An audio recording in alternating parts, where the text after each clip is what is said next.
Okay, so Elden Ring has been out for a little while now, and maybe you're still on the fence about buying it. Obviously, the reviews are pretty awesome. Here's my top 5 reasons why I think you should play. But at the same time, you're like, yeah, but I'm not a big Souls fan and whatnot, or there's certain things about it that like kind of turn me off and stuff like that. So let's get into the 5 reasons and see if these can maybe change your mind.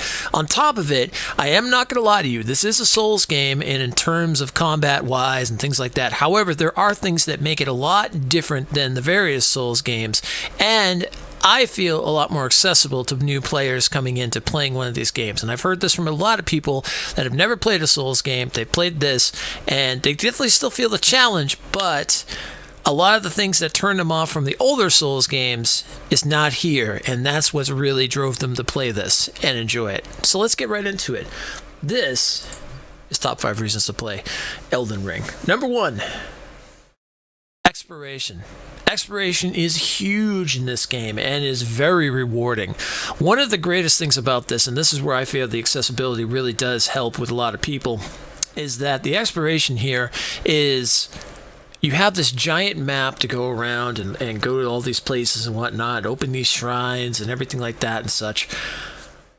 And then let's say you get to a boss and the boss is kicking your butt and you're like, oh man, all right, so this is the Souls feel again, or whatever the case may be. Well, if it's a shield against you, if it's a wall, you hit a wall, then this is the best thing about this, is that you can go explore other places and find that, oh, this place is easier.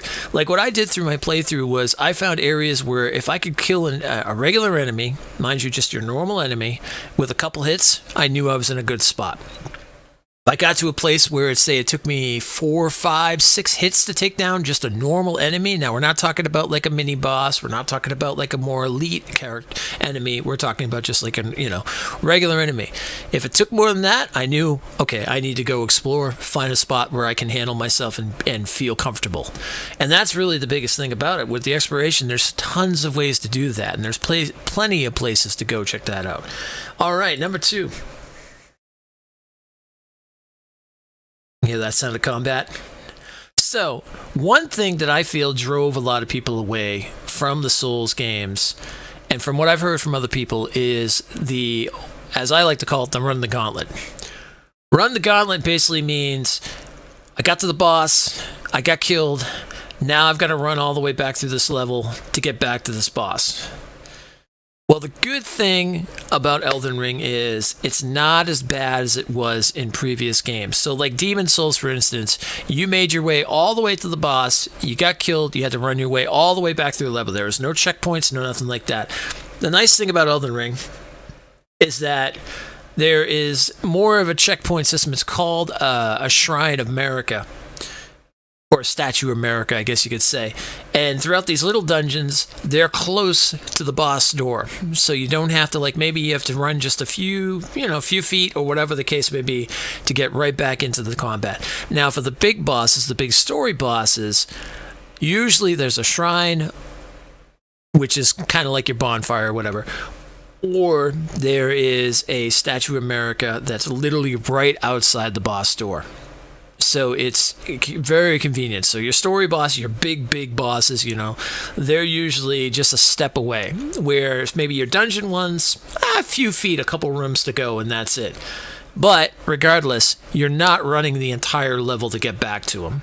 And that was a big thing that I do remember people telling me that was one of the reasons they were kind of turned off from other Souls games and stuff like that. So that's out of there. Number 3. Let's get into it. What do we got? Number 3 is, my favorite, the bosses.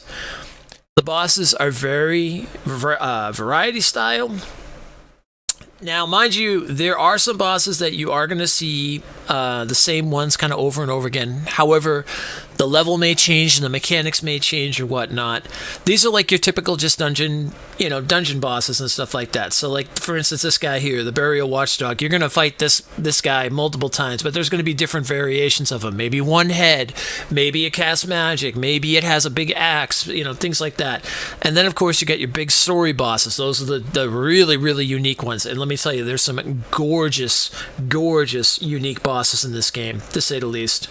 So you have a wide wide variety of bosses. And with bosses, you get different types of rewards, from weapons to new skills to spirit ashes, and we're going to get into what those are coming up. But you get all kinds of different like treasures and whatnot, and I think that's just amazing.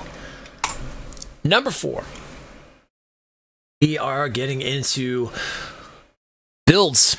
This game, you could play any way you want. There's no wrong way to play this game when it comes down to it. And there's no like meta right way to play this game when it comes down to it. You play however you want. My ranger, I started out as a strength with a 2-hander. I ended up going dexterity with this bloodhound fang that I could jump back and forth, do these kind of dances because I really like the combat style. I use my bow and arrow a lot. You know, there's all kinds. I've watched, some streamers that just use a straight out giant colossal strength weapon. I've seen people with like rapiers and whips and claws and magic. There's so many different types of things. I mean, you have pretty much your spells, and then you have what is called your Ashes of War, and your Ashes of War can really change up your play style 100%. So there's tons of ways to play. So you have a ton of replayability when it comes down to your characters. Not to mention also a big thing with this one is that you can actually rebuild your character once you get to a certain point in the storyline and such. So you can always go back and you can remake it. So, hey, you just found this really awesome weapon, but your character's like strength when this is a dex situation. Go ahead, go back, and you can fix that and make it so now you can use that weapon. And then you can find the weapon that you feel the most comfortable with, which you enjoy the most. And that's, that right there is 100% the best. All right, number 5. Another great thing with this game, and this is where I do find that there's definitely some accessibility, not an easier mode per se, but it does help the spirits. So the spirits, they kind of work as 2 ways. I find it as kind of like a bestiary because you can learn more about it, because of course, like all these games, there's a bunch of lore and whatnot. And on top of it, the spirit, the spirit of ashes, or the ash spirits, or however you want to call them, like in this case, the Mimic, which you probably have heard or seen very videos on and stuff like that, they're absolutely incredible. So they will take aggro for you, depending. They will fight. They will have certain abilities.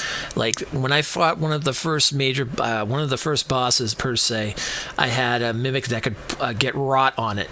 And rot is like a debuff, or it basically just like kind of like leeches away the health of the boss, and that helped me get right through it and stuff. So there's different ways that you can approach things, you can use them, and you can't use them all the time. There are certain places that they are shut off, so you can't use them 24/7. But at the same time, you can use them pretty much for every boss fight, almost every boss fight, I should say. The jails won't allow you to bring any in.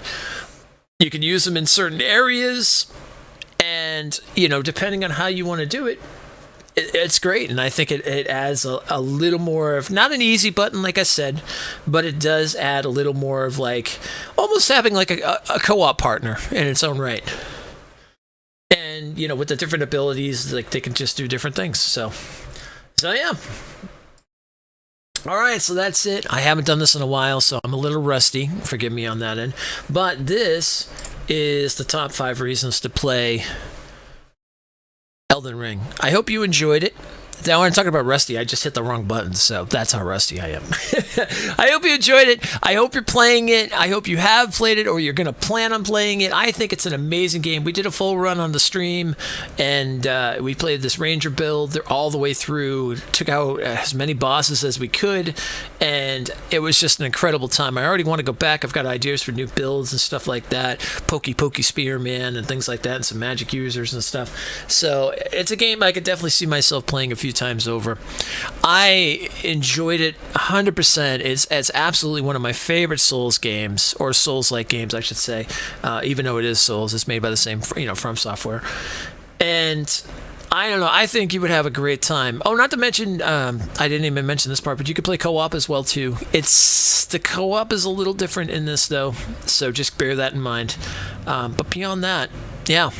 I hope you get a chance to, let me know in the comments if you've been playing and what's your class, your build, everything like that. I'd love to discuss more on that.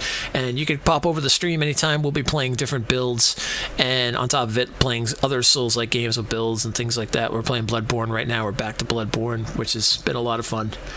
And yeah, and keep an eye out for more top 5 reasons to play. I got more coming. So I'll talk to you guys later. Be safe, be just, and as always, huzzah.